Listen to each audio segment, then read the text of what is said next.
नमस्कार विद्यार्थी मित्रों, श्री एसएन विद्यालय द्वारा संचालित ई लर्निंग प्रोग्राम में फरी एकवार आप सर्वेનું हार्दिक स्वागत है। गति पाठनी अंदर અત્યાર સુધીમાં આપણે કેટલું શીખ્યા તો કે સૌથી પહેલા ગતિની વ્યાખ્યા, સંદર્ભ બિંદુની વ્યાખ્યા, ત્યારબાદ ગતિ એ સાપેક્ષ ખ્યાલ છે, સ્થાन ए सापेक्ष राशि है अथवा एनो क्वेश्चन हतो कि पदार्थનું स्थान दर्शाववा माटे संदर्भ बिंदुनो उल्लेख अनिवार्य है। त्यारबाद आपणे शीख्या गया लेक्चरनी अंदर अंतर अने स्थानांतर कि तमे फरी फरीने टोटल गतिपथनी लंबाई मापो छो तो ए तमे अंतरनुं मापन करो छो, ज्यारे चोक्कस दिशामां स्थानमा केटलो फेरफार थयो एनुं मापन करो छो तो तमे स्थानांतरनुं मापन करो छो। એટલે કે અંતર અદિશ રાશિ છે, સ્થાનાંતર સદિશ રાશિ છે।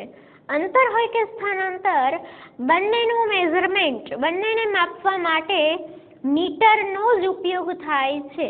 આટલું તમે શીખેલા છો। અને એક લાસ્ટ પોઈન્ટ કે અંતરનું બીજું નામ પથ લંબાઈ પણ છે, બરાબર। હવે આજે આપણે અંતર અને સ્થાનાંતરને વધુ સ્પષ્ટ કરીએ, વધુ બંને વચ્ચેનું જે ડિફરન્સ છે એને આપણે મેથેમેટિકલ સ્ટેપમાં જાણવાની કોશિશ કરીએ, બરાબર છે।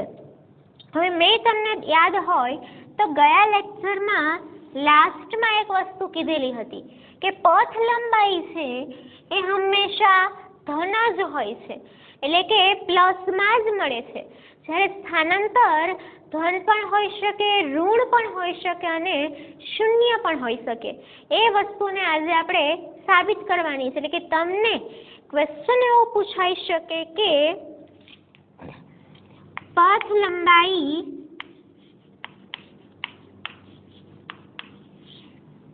હંમેશા, પથ લંબાઈ એટલે અંતર હંમેશા ધન જ હોય છે,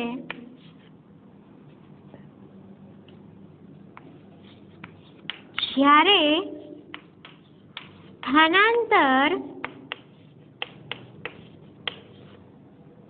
ધન, ઋણ કે શૂન્ય હોઈ શકે છે।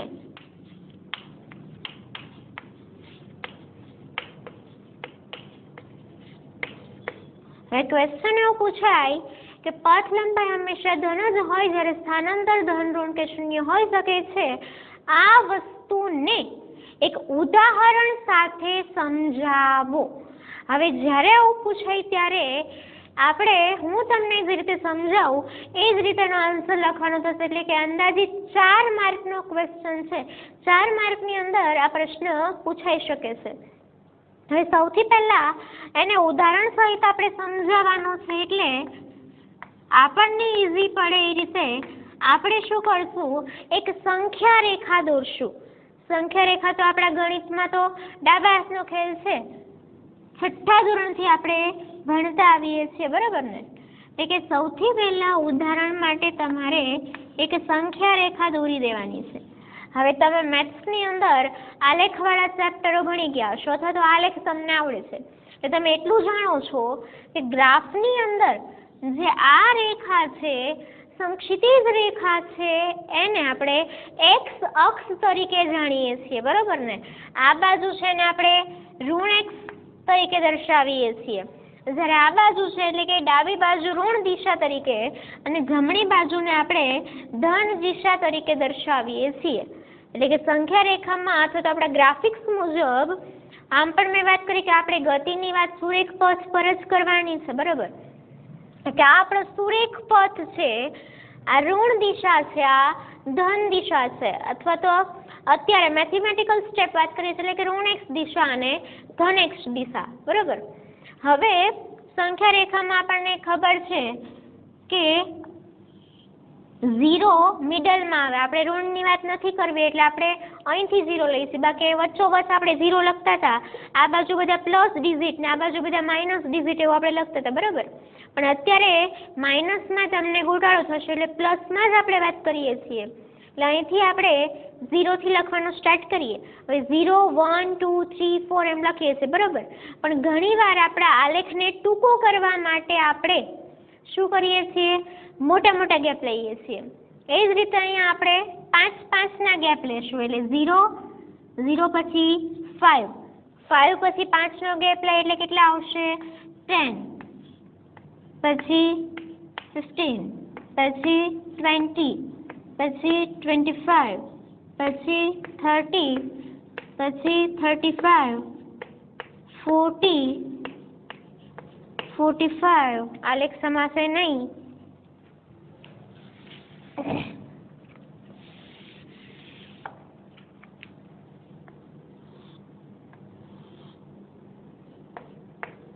$50, $55 અને $60. હવે આજે આલેખ છે, આજે આપણી સંખ્યા રેખા છે કિલોમીટર દર્શાવે છે. એટલે કે તમે અહીંયા છો તો 0 કિલોમીટર, તમે અહીંયા છો તો 5 કિલોમીટર, અહીંયા છો તો 10 કિલોમીટર, અહીંયા છો તો 15 કિલોમીટર, અહીંયા છો તો 20, 25, 30, એટલે કિલોમીટર. અહીંયા કિલોમીટર લખેલું છે, મતલબ આ કિલોમીટરનું માપ દર્શાવે છે ને આપણી ધનિષ્ઠ દિશા. બરોબર. આ સંખ્યા રેખાને વચમાં કાપી અને આપણે લખશું, એટલે આટલું તમારે ધ્યાન રાખવાનું. હવે ધારો કે અહીંયા આ સંખ્યા રેખા પર હું અમુક બિંદુઓ લઈ લઉં છું. 0 છે એને હું ઉગમ બિંદુ O તરીકે દર્શાવું છું કે આ ફર્સ્ટ પોઈન્ટ છે એક O નામનો. અહીંયા 60 હું એક બીજું બિંદુ દર્શાવું છું A બિંદુ. ત્યારબાદ 25 એક C બિંદુ દર્શાવું છું અને 35 એક B બિંદુ દર્શાવું છું. એટલે આ રીતે સાબિત કરવાનું હોય ત્યારે આપણે 4 બિંદુ સંખ્યા રેખા પર લઈ લેશું, 0, A, B અને C. હવે આપણે 4 કિસ્સાઓ ભણશું અને 4 કિસ્સાઓ પરથી સાબિત કરતા જશું કે અંતર હંમેશા ધન જ હોય ને સ્થાનાંતર ધન, ઋણ, શૂન્ય કોઈ પણ હોઈ શકે છે. સૌથી પહેલા આપણે વાત કરીએ પ્રથમ કિસ્સાની, એટલે કે કિસ્સો 1.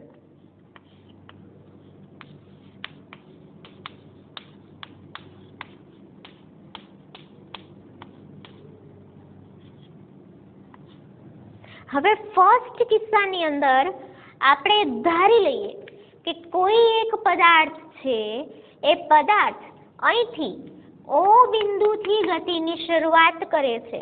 ખાસ સમજો, એકદમ સહેલામાં સહેલો પ્રશ્ન છે, પાઠનો સૌથી ઈઝી પ્રશ્ન કહી શકાય કે કોઈ એક પદાર્થ O બિંદુથી ગતિની શરૂઆત કરે છે અને ચાલતો ચાલતો ચાલતો ચાલતો A બિંદુ પર પહોંચે છે. ત્યાંથી અહીં લખ્યા આપણે કે પદાર્થ, ધારો કે કોઈ એક પદાર્થ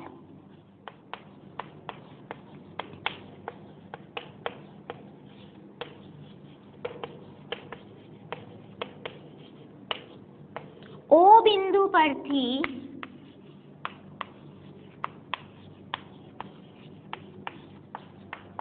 ગતિની શરૂઆત કરીને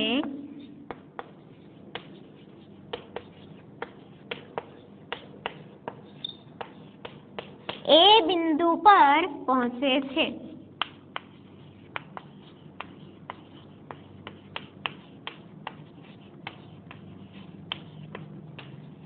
આ માટે તેની પથ લંબાઈ અને તેનું સ્થાનાંતર, એટલે કે કોઈ એક પદાર્થ O બિંદુથી ગતિ સ્ટાર્ટ કરી અને ચાલતો ચાલતો ચાલતો A બિંદુ પર પહોંચ્યો. એટલે કે ફર્સ્ટ પોઈન્ટ એનો કયો? O બિંદુ. લાસ્ટ પોઈન્ટ કયો? એનો A બિંદુ. હવે આ કિસ્સા માટે, એટલે કે એક પદાર્થ અહીંથી અહીંયા આવ્યો, આ માટે એની પથ લંબાઈ શું હોઈ શકે અને એનું સ્થાનાંતર શું હોઈ શકે એ આપણે શોધવાનું છે. સૌથી પહેલા આપણે વાત કરીએ એના પથ લંબાઈની. એની પથ લંબાઈ કેટલી થશે એની વાત આપણે કરીએ. હવે પથ લંબાઈની વાત કરવા માટે તમને યાદ હોવું જોઈએ કે પથ લંબાઈ મતલબ અંતર. અંતર માટે તમને યાદ હોવું જોઈએ અંતરની વ્યાખ્યા. શું હતું અંતરની વ્યાખ્યામાં? તો કે ગતિપથની કુલ લંબાઈ. કુલ લંબાઈ મતલબ ક્યાંથી? O થી સ્ટાર્ટ કરીને A સુધીનું માપ. એટલે જ્યારે સુરેખ પથ પર આપણે આ લંબાઈ માપવી હોય ત્યારે એને આપણે આ રીતે દર્શાવશું. રેખાખંડ OA, બરાબર ને? સીધી રેખા છે એટલે આપણે ક્યાંથી O થી A સુધીની લંબાઈ માપવાની છે અને બે ફિક્સ પોઈન્ટ હોય ને રેખાખંડ તરીકે આપણે દર્શાવીએ છીએ, બરાબર? આપણે લંબાઈ માપવાની છે રેખાખંડ OA ની. હવે તમને આ લંબાઈ માપતા આવડશે. કેટલી થશે? તો કે ગણતા જાઓ. 5, 10, 15, 20, 25, 30, 35, 40, 50, 55 ને 60. એટલે આ રેખાખંડની લંબાઈ કેટલી છે? આ OA ની લંબાઈ કેટલી છે? તો કે 60. અથવા એમ તમને ન આવડે તો એટલી તો ખબર પડે કે OA નું માપ માપવું છે તો A માંથી O ને બાદ કરી દો. એટલે A કેટલા છે? 60. એમાંથી 0 બાદ કરો એટલે કેટલા આવે? 60. એટલે તમને અંતર એનું મળી જાય. એટલે અહીંયા આપણી પથ લંબાઈ થશે 60. શેમાં માપ આપેલા છે? બધા કિલોમીટરમાં. એટલે અહીંયા આપણને મળશે 60 કિલોમીટર એની પથ લંબાઈ. હવે આપણે વાત કરીએ એના સ્થાનાંતરની.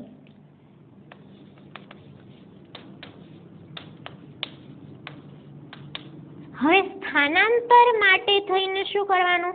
ગતિપથની કુલ લંબાઈ જોવાની છે નહીં. શું જોવાનું છે? એનું ફર્સ્ટ પોઈન્ટ કયું છે? O. એનું લાસ્ટ પોઈન્ટ કયું છે? A. હવે જ્યારે સ્થાનાંતર માપવાનું હોય ત્યારે છેલ્લા બિંદુમાંથી પહેલું બિંદુ બાદ કરી દેવાનું. એટલે આ છેલ્લું બિંદુ છે, બરાબર? છેલ્લા અહીંયા છે. આ એનું પહેલું બિંદુ હતું. એટલે કે છેલ્લા બિંદુમાંથી પહેલું બિંદુ બાદ કરો એટલે શું આવશે? A બિંદુ માઇનસ O બિંદુ. હંમેશને માટે યાદ રાખજો કે પથ લંબાઈમાં ફરવા જવાનું છે, સ્થાનાંતરમાં પહેલું અને છેલ્લું જ જોવાનું. એટલે છેલ્લામાંથી પહેલું બાદ કરવાનું, ઊંધું નહીં કરતા, નકર જવાબ ઊંધો આવશે. એટલે A માઇનસ O. હવે A ની જગ્યાએ કેટલા છે? 60. એટલે અહીંયા મૂકશું આપણે 60 માઇનસ O બિંદુનું મૂલ્ય કેટલું છે? 0. એટલે અહીંયા મૂકશું આપણે 0. 60 માઇનસ 0 એટલે જવાબ આવશે 60 કિલોમીટર. છે ને મિરેકલની વાત? અહીંયા આપણને આ કિસ્સામાં પથ લંબાઈ અને સ્થાનાંતર બંનેની કિંમત કેવી મળી? સરખી. શું કામ? તો કે ખબર પડી જ જાય ને કે વળાંક લીધેલો નથી, સીધા રસ્તે ચાલ્યો છે, ક્યાંય આડો અવળો ગયો નથી, ક્યાંય રિટર્ન નથી ગયો, અહીંથી અહીંયા ચાલ્યો છે. હવે આ કિસ્સા માટે આપણે એવું કહી શકાય કે પથ લંબાઈ અને સ્થાનાંતર બંનેનું મૂલ્ય સરખું છે, કહી શકાય. એટલે કે આ કિસ્સા પરથી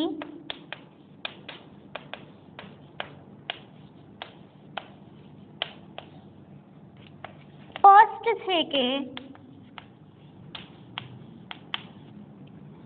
પથ લંબાઈ અને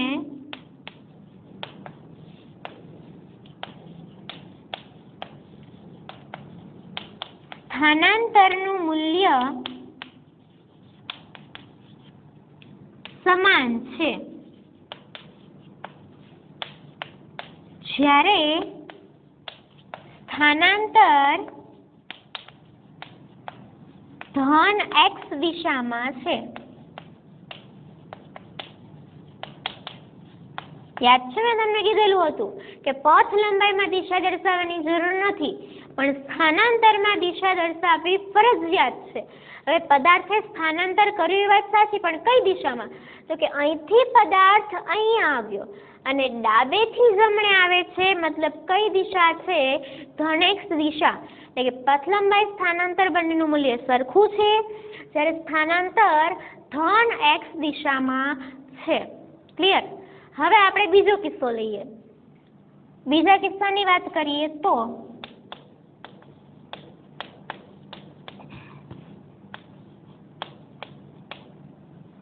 બીજા કિસ્સામાં પદાર્થ સૌથી પહેલા હતો O બિંદુએ. અહીંથી એને ગતિની શરૂઆત કરી, ચાલતો ચાલતો ચાલતો A બિંદુ પર આવ્યો. હવે એને રિટર્ન જવું છે તો ચાલતો ચાલતો ચાલતો અહીંયા B બિંદુ પર આવ્યો અને ત્યાં અટકી ગયો. એટલે કે ધારો કે કોઈ પદાર્થ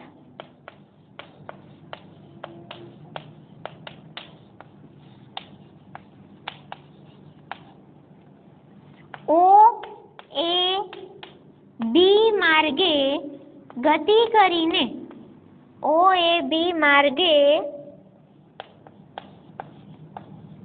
ગતિ કરીને બી બિંદુ પર પહોંચે છે. આ માટે તેની પથ લંબાઈ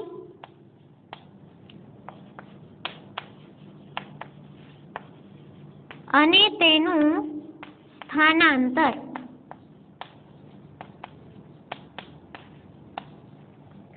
હવે જો ફર્સ્ટ કિસ્સામાં ઓ થી એ પર ગયો ત્યાં સ્ટોપ થઈ ગયો. સેકન્ડ કિસ્સામાં એને ઓ થી સ્ટાર્ટ કરી એ પર ગયો અને એ પરથી રિટર્ન ક્યાં ગયો બી ઉપર. એટલે કે એનો ટોટલ ગતિ માર્ગ કયો કહી શકાય ઓ એ બી. એને શોર્ટમાં રીતે લખી શકાય કે ઓ થી એ ઉપર એ થી બી ઉપર.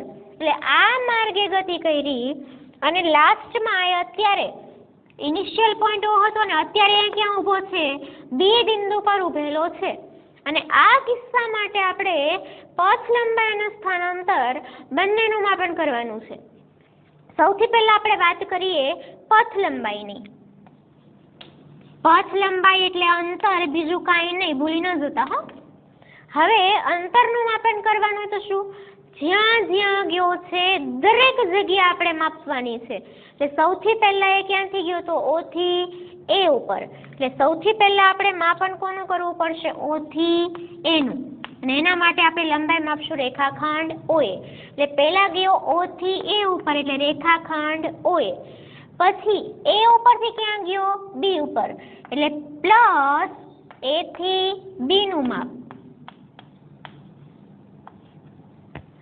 ઈઝી છે, તમને એમ ટપ્પો ન પડે તો અહીંથી જોઈ શકો છો કે જ્યારે તમે પથ લંબાઈની વાત કરતા હોય ત્યારે અહીંયા ઓ થી એ એટલે રેખાખંડ OA, અહીંયા ઓ એ બી માં વાત કરતા હોય ત્યારે ઓ થી એ એટલે રેખાખંડ OA, એ થી બી એટલે રેખાખંડ AB.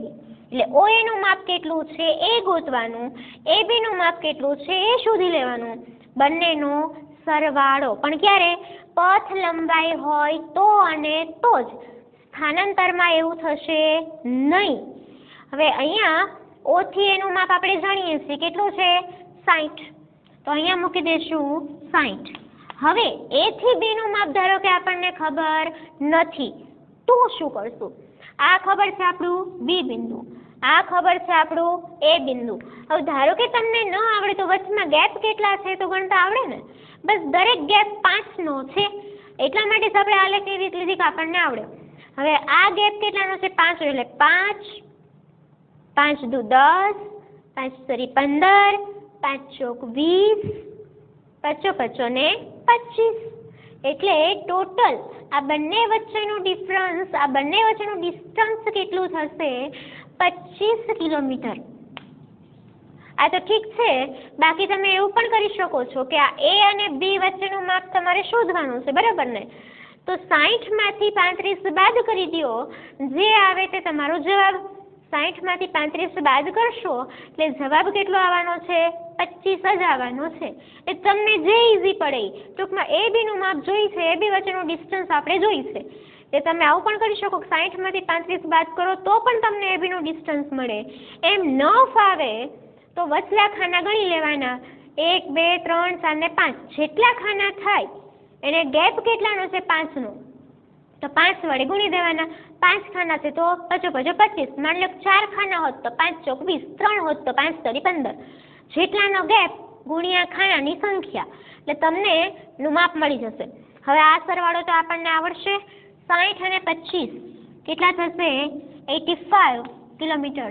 જો મારી ક્યાંક પ્લસ માઇનસમાં ભૂલ હોઈ શકે, તમારે જોતું રહેવાનું. હા, અત્યારે મને તો એમ જ હોય કે હું સાચું લખું છું ને ક્યાંક મારાથી પણ સરવાળાની ભૂલ થઈ જાય, એટલે એવી ભૂલ નહીં કાઢવાની, તમારે સમજી જવાનું.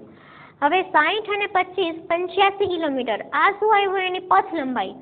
એટલે કે અહીંથી અહીંયા અને અહીંયાથી અહીંયા, એટલે કે ટોટલ અંતર એનું કેટલું થયું? 85 કિલોમીટરનું થયું. હવે આ જ કિસ્સા માટે આપણે શું માપવાનું છે? એનું સ્થાનાંતર. સ્થાનાંતરની વાત કરીએ આપણે. ચારે કિસ્સા સમાશે નહીં. ટ્રાય કરીએ.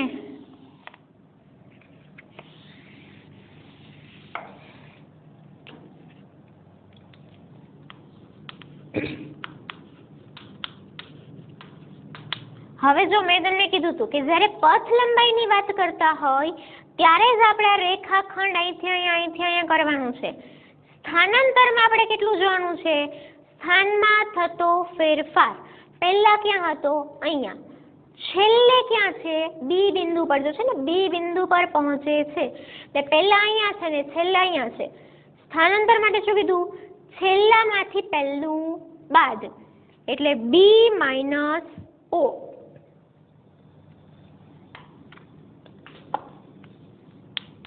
અથવા તો અહીંથી પણ ખબર પડી જાય, આ પહેલું છે ને આ છેલ્લું છે, એટલે છેલ્લું માઇનસ પહેલું, એટલે બી માઇનસ ઓ. કિંમતો મૂકીએ. બી બિંદુ પર કેટલી કિંમત છે? 35, એટલે અહીંયા મૂકવાના થાય 35 માઇનસ ઓ બિંદુ પર સંખ્યા કેટલી છે? 0, એટલે અહીંયા મૂકવાના થાય 0. 35 માઇનસ 0 એટલે 35 કિલોમીટર. હવે આ કિસ્સામાં જુઓ, અંતર અને સ્થાનાંતર વચ્ચેની કિંમત સરખી છે? ના. પણ એક વસ્તુ કોમન છે, અંતર કે સ્થાનાંતર સરખું નથી, પણ સ્થાનાંતરની દિશા કઈ છે? તો કે ધન x દિશા, બરાબર ને? કેમ કે ઓ બિંદુથી બી બિંદુ કઈ બાજુ છે? ધન x દિશામાં છે. એટલે આ કિસ્સા પરથી સ્પષ્ટ છે કે આ કિસ્સા પરથી એવું કહી શકાય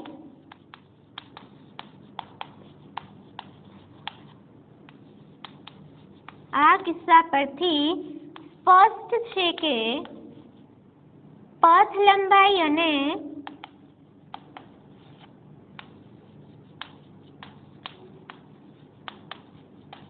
સ્થાનાંતર સમાન નથી,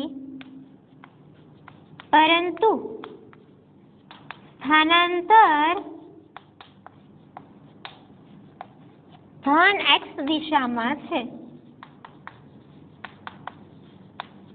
સંભાળવા માટે થોડાક નાના અક્ષર કાઢવા પડે છે, પણ તમે હું બોલું છું એટલે સમજી જશો. એટલે કે આના પરથી આપણે શું શીખ્યા? તો કે બંનેનું મૂલ્ય સમાન ભલે ન હોય, પણ સ્થાનાંતર કઈ દિશામાં છે? ધન x દિશામાં છે. એટલે કે પહેલા કિસ્સામાં બંને કિંમતો સરખી મળી, જ્યારે બીજા કિસ્સામાં બંને કિંમતો સરખી નથી, બરાબર? એટલે કે જરૂરી નથી કે પથ લંબાઈ અને સ્થાનાંતર હંમેશા સરખું જ હોય. જો સંખ્યા રેખા તો આપણે એની જ છે, પણ તોય મૂલ્ય કેવા છે? અલગ અલગ, બરાબર? ચલો ત્રીજા કિસ્સાની વાત કરીએ. કિસ્સો 3.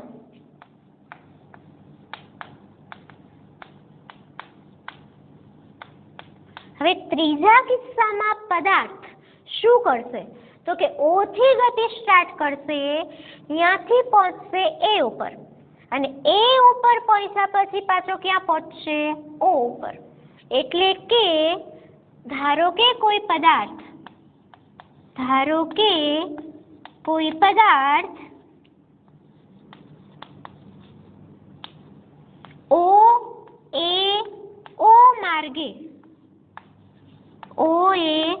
O માર્ગે ગતિ કરીને O બિંદુ પર પહોંચે છે.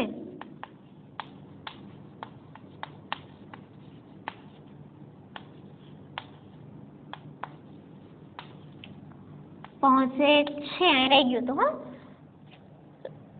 આ માટે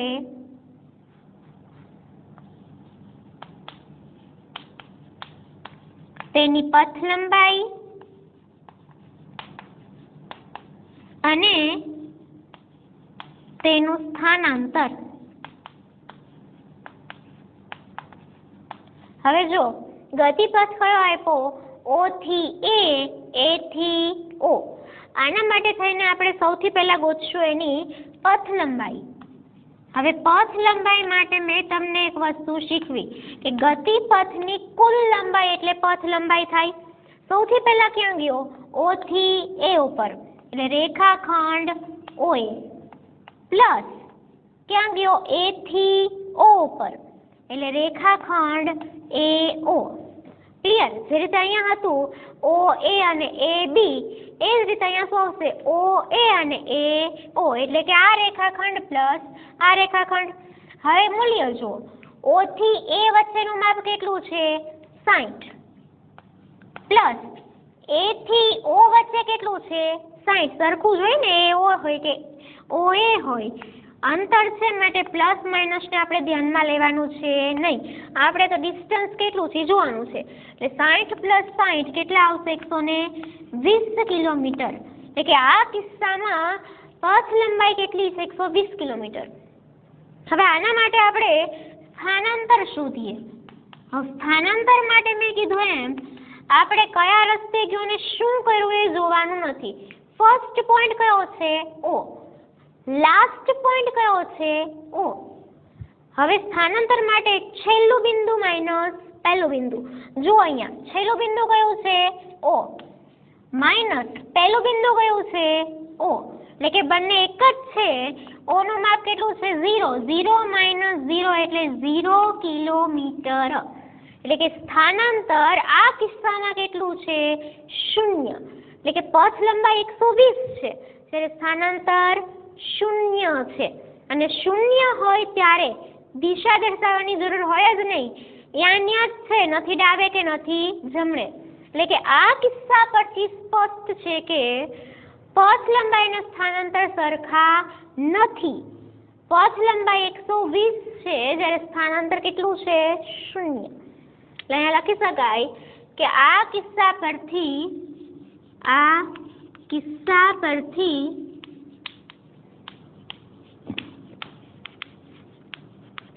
સ્પષ્ટ છે કે પથ લંબાઈ અને સ્થાનાંતર સમાન નથી જ્યારે સ્થાનાંતર 0 છે.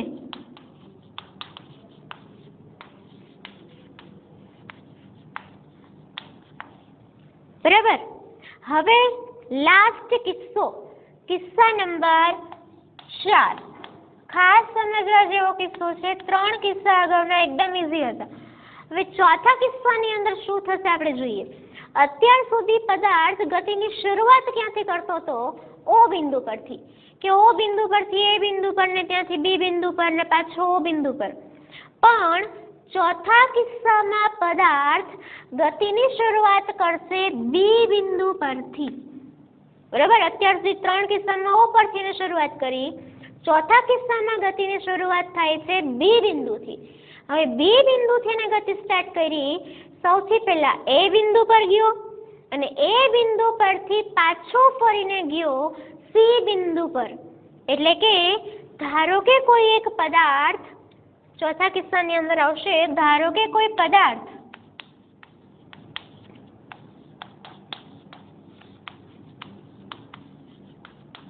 B બિંદુ પરથી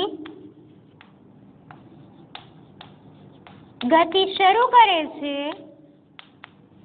તો શરૂ કરીને BAC માર્ગે ગતિ કરે છે.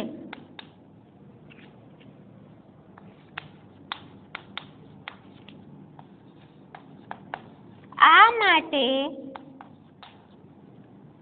પથ લંબાઈ અને સ્થાનાંતર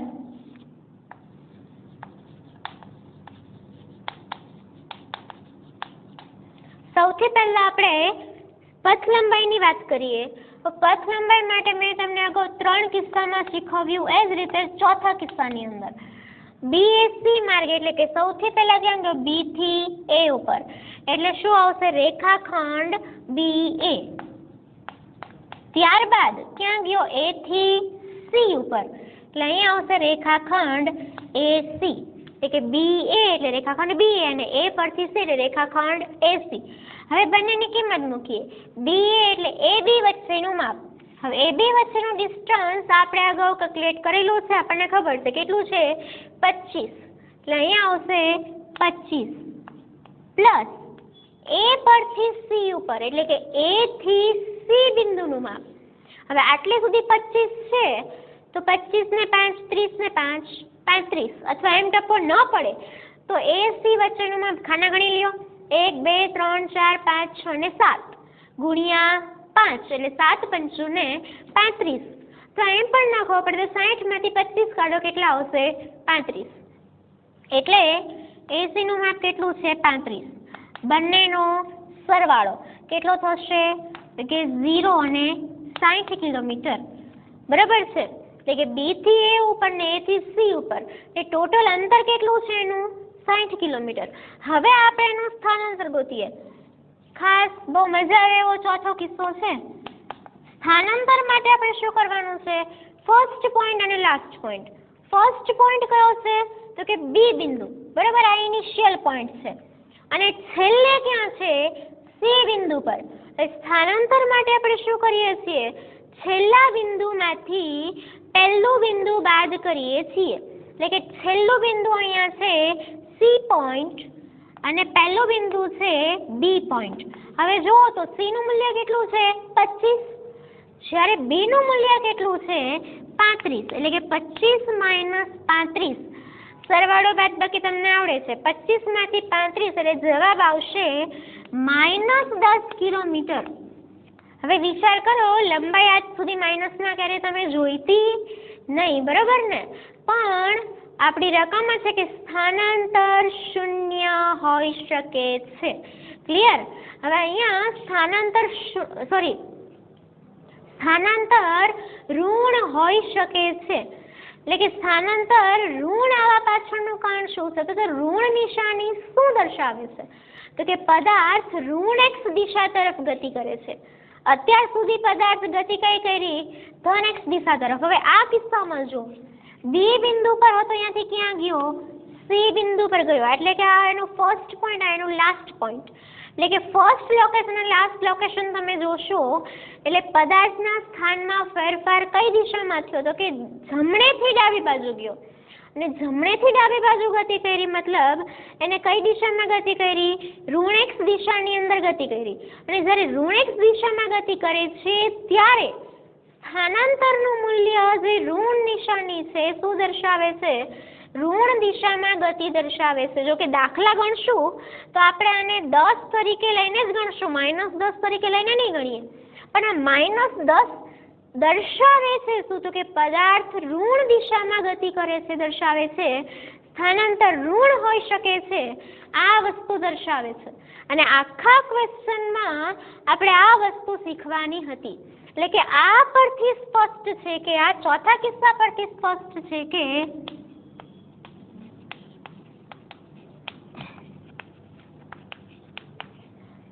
અંતર અને સ્થાનાંતર સમાન નથી. થોડુંક શોર્ટમાં લખું છું કે પથ લંબાઈ અને સ્થાનાંતર સમાન નથી પરંતુ સ્થાનાંતર ઋણ x દિશામાં થાય છે. આટલું સમજી જજો. એટલે ચાર કિસ્સા પરથી નક્કી શું કર્યું કે દરેક વખતે પથ લંબાઈ અને સ્થાનાંતર સમાન હોય એવું જરૂરી નથી. પથ લંબાઈની કિંમત જુઓ હંમેશા તમને કેવી મળેલી છે પ્લસમાં. પથ લંબાઈ તમને ક્યારેય માઇનસ મળી નથી. એટલે કે પથ લંબાઈ હંમેશા ધન જ હોય છે જ્યારે સ્થાનાંતરનું કિંમત તમને ધન પણ મળેલું છે ઋણ પણ મળેલું છે અને શૂન્ય પણ મળેલું છે. એટલે કે સ્થાનાંતર ધન ઋણ કે શૂન્ય કોઈ પણ હોઈ શકે છે. ક્લિયર. એટલે કે આ પરથી સ્પષ્ટ છે કે દરેક સંજોગોમાં પદાર્થના સ્થાનાંતરનું મૂલ્ય અને પદાર્થે કાપેલ અંતરનું મૂલ્ય સમાન હોતું નથી. એ વસ્તુ આટલું લખી લેજો. પછી અહીંયા હું બે વસ્તુ અહીંયા લખું છું. આ પરથી સ્પષ્ટ છે કે આ તમારા જવાબનો જ એક પાર્ટ છે એટલે એ તમારે નોંધ કરવાની છે. આ પરથી સ્પષ્ટ છે કે એટલે કે ચાર કિસ્સાની માથાકૂટ પરથી સ્પષ્ટ છે કે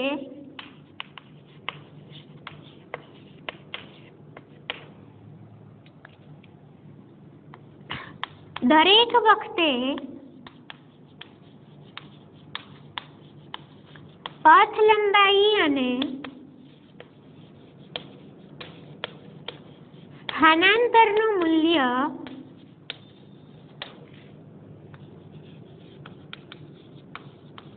સમાન હોતું નથી.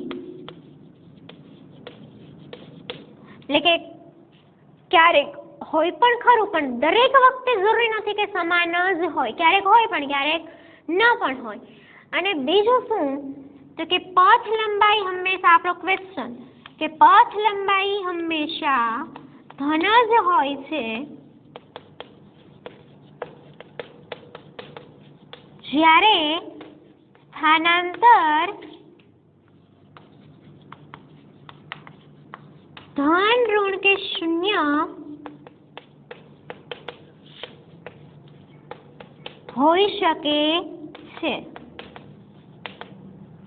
ક્લિયર છે આ વસ્તુ? હવે તમને અંતર અને સ્થાનાંતર એકદમ સમજાઈ ચૂક્યું હશે કે અંતર માટે તમારે છેકથી છેક સુધી ફરવાનું, રેખાખંડની માપીને તમારે લખવાના. જ્યારે સ્થાનાંતર માટે છેલ્લા બિંદુ માઇનસ પહેલું બિંદુ, વચમાં ક્યાં ગયા, શું કર્યું, કાંઈ જોવાનું નથી. એટલે આ રીતે તમે સાબિત કરી શકો છો. બરોબર. હવે એક નોંધનીય બાબત આ વસ્તુ પરથી આપણે સમજી શકીએ એમ છીએ. શું છે નોંધ? તો કે તમે જોયું કે જ્યારે પદાર્થ અંતર કાપે છે તો એ ગતિપથની કુલ લંબાઈ દર્શાવશે કે અહીંથી અહીંયા, અહીંથી અહીંયા, અહીંથી અહીંયા. જ્યારે સ્થાનાંતર શું દર્શાવે? એની અંતિમ પરિણામી અસર જ દર્શાવશે કે પહેલા અહીંયા અને છેલ્લે અહીંયા. એટલે પથ લંબાઈ માટે આપણે શું કર્યું? કુલ લંબાઈ દર્શાવી છેકથી છેક સુધી. જ્યારે સ્થાનાંતર માટે શું કરેલું છે? છેલ્લું માઇનસ પહેલું. એટલે અંતિમ પરિણામી અસર જ કે અહીંથી અહીંયા, શોર્ટ એન્ડ સ્વીટ, વચલું કંઈ આવશે નહીં. બીજી વસ્તુ શું આના પરથી આપણે કરી શકીએ? શું કહી શકાય? તો કે સ્થાનાંતર પરથી પદાર્થ ક્યાં ક્યાં ફરીને આવ્યો છે એ નક્કી કરી શકાતું નથી. જ્યારે અંતર પરથી નક્કી કરી શકાય કે પદાર્થ ક્યાં ક્યાંથી ફરી આવેલો છે. શું કામ? તો કે સ્થાનાંતરમાં તમે જુઓ કે પદાર્થ બી ઉપર હતો, ત્યાંથી એ ઉપર, સોરી આપણે આ ચોથો કિસ્સાની વાત કરીએ તો બી ઉપરથી એ ઉપર ને ત્યાંથી પાછું સી ઉપર. હવે તમે સ્થાનાંતર જોશો તો બી અહીંયા છે ને સી અહીંયા છે, બે બાજુમાં જ છે. એટલે કે સ્થાનાંતર કેટલું થયું? ફક્ત ને ફક્ત 10 કિલોમીટરનું જ થયું. હવે આ સ્થાનાંતર એના પરથી એવું દર્શાવી નહીં શકાય કે પદાર્થ કેટલું ચાલ્યો છે અને શું કર્યું છે. એ તો ફક્ત આટલી અસર જ બતાવશે. કયા રસ્તે ચાલેલો છે એ સ્થાનાંતર પરથી જાણી શકાશે નહીં. જ્યારે અંતર પરથી જાણી શકાય કે પદાર્થ બી થી એ ઉપર ગયેલો છે અને એ ઉપરથી પાછો સી ઉપર આવેલો છે. અને નોંધ કરીને આ 2 પોઈન્ટ લખવાના છે. હું બોલું છું, લખી નાખશો? ધીમે ધીમે બોલીશ. ચલો લખો. નોંધ કરીને ફર્સ્ટ પોઈન્ટ લખો કે પદાર્થે કાપેલું અંતર તેના ગતિપથની કુલ લંબાઈ દર્શાવે છે. જ્યારે સ્થાનાંતર એ પદાર્થની ગતિની અંતિમ પરિણામી અસર જ દર્શાવે છે. અને સેકન્ડ પોઈન્ટ કે સ્થાનાંતર પરથી પદાર્થ કયા ગતિ માર્ગ પર થઈને સ્થાનાંતર કરે છે તે અંગેની માહિતી મળતી નથી. જ્યારે અંતર પરથી આ અંગેની માહિતી મળી શકે છે. ક્લિયર? તો ચલો ત્યારે આટલું રાખીએ. આટલું તમારે નેક્સ્ટ લેક્ચરમાં આવો ત્યાં સુધી એકદમ ક્લિયર કરી નાખવાનું છે કે અંતર અને સ્થાનાંતર વચ્ચેનો ડિફરન્સ, બેઝિક ડિફરન્સ આ એક્ઝામ્પલથી તમને એકદમ ક્લિયર થઈ ગયો હશે. એટલે કે હવે આપણે જ્યારે નેક્સ્ટ લેક્ચરમાં મળશું ત્યારે પેજ નંબર 100 ઉપર, તમારા પાઠ્યપુસ્તકના પેજ નંબર 100 ઉપર અત્યાર સુધી જેટલું શીખ્યા છીએ અંતર અને સ્થાનાંતર એના આધારિત 3 ક્વેશ્ચન પૂછેલા છે કે સૌથી પહેલા આપણે 3 ક્વેશ્ચનનું સોલ્યુશન કરશું ને ત્યારબાદ આગળનો પોઈન્ટ ભણશું. એટલે આટલું તમને સમજાઈ ગયું હોય, આટલું તૈયાર થઈ ગયું હોય તો પેજ નંબર 100 પરના 3 ક્વેશ્ચનો તમે અગાઉથી સોલ્વ કરી શકો છો. હું તો કરાવવાની જ છું, પણ તમને ખ્યાલ આવે કે તમે કેટલા સ્પષ્ટ છો, તમને કેટલું આવડ્યું છે. એટલે અગાઉથી કરીને રાખવા, પછી હું જ્યારે કરાવું ત્યારે ચેક કરી લેવું કે તમને કેટલું સાચું આવડ્યું છે, ક્યાં ભૂલ થઈ છે, એટલે તમને ખબર પડે કે તમારી તૈયારી કેટલી છે. બરાબર? તો ચાલો ત્યારે ત્યાં સુધી નમસ્કાર.